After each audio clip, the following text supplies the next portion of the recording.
যুক্তরাষ্ট্রের বিমান হামলার জবাবে মধ্যপ্রাচ্যে থাকা মার্কিন সামরিক ঘাঁটিতে পাল্টা হামলা চালাচ্ছে প্রতিশোধের আগুনে জ্বলতে থাকা ইরান।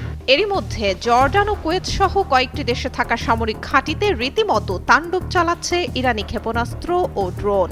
সবশেষ তেহরানের হামলায় প্রাণ গেছে 2 মার্কিন সেনার। এতে চটেছেন মার্কিন প্রেসিডেন্ট ডোনাল্ড ট্রাম্প। এরপরই ইসলামী বিপ্লবী গার্ড বাহিনীকে দ্রুত শাস্তি দিতে নির্দেশ দেন তিনি। এরই পরিপ্রেক্ষিতে টানা 8ম দিনের মতো ইরানে বিমান হামলা চালিয়েছে যুক্তরাষ্ট্র।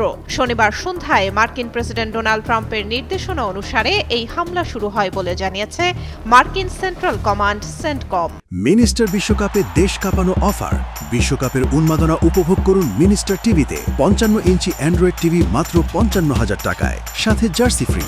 এর আগে ইরানের সর্বোচ্চ নেতা হুঁশিয়ারি দিয়ে বলেছিলেন, সংঘাত বাড়িয়ে তোলার চেষ্টার জন্য ওয়াশিংটনকে চড়া মূল্য দিতে হবে। এরপরই মধ্যপ্রাচ্যে থাকা সামরিক ঘাঁটিতে তাণ্ডব চালায় ইরান। পরে এক বিবৃতিতে জর্ডানে ইরানের হামলায় 2 মার্কিন সেনা সদস্য নিহত এবং আরেকজন নিখোঁজ হওয়ার খবর জানায় সেন্টকম। ওই বিবৃতিতে আরও বলা হয়, হরমুজ প্রণালীতে বাণিজ্যিক জাহাজ চলাচলে ইরানের হুমকি থামাতে এই হামলা চালানো হয়েছে। শনিবার রাতে জর্ডানে মার্কিন সেনা সদস্যদের ওপর হামলা চালানো IRGC ইউনিটগুলোকে দ্রুত শাস্তি দিতে এই পদক্ষেপ নেওয়া হয়। তবে এই বিষয়ে বিস্তারিত আর কোনো তথ্য পাওয়া যায়নি। মার্কিন সেন্ট্রাল কমান্ড আরও জানায়, শুক্রবার জর্ডানে ইরানের ওই হামলায় 2 মার্কিন সেনা সদস্য প্রাণ হারান। এছাড়া তৃতীয় আরেকজন সেনা সদস্য নিখোঁজ রয়েছেন।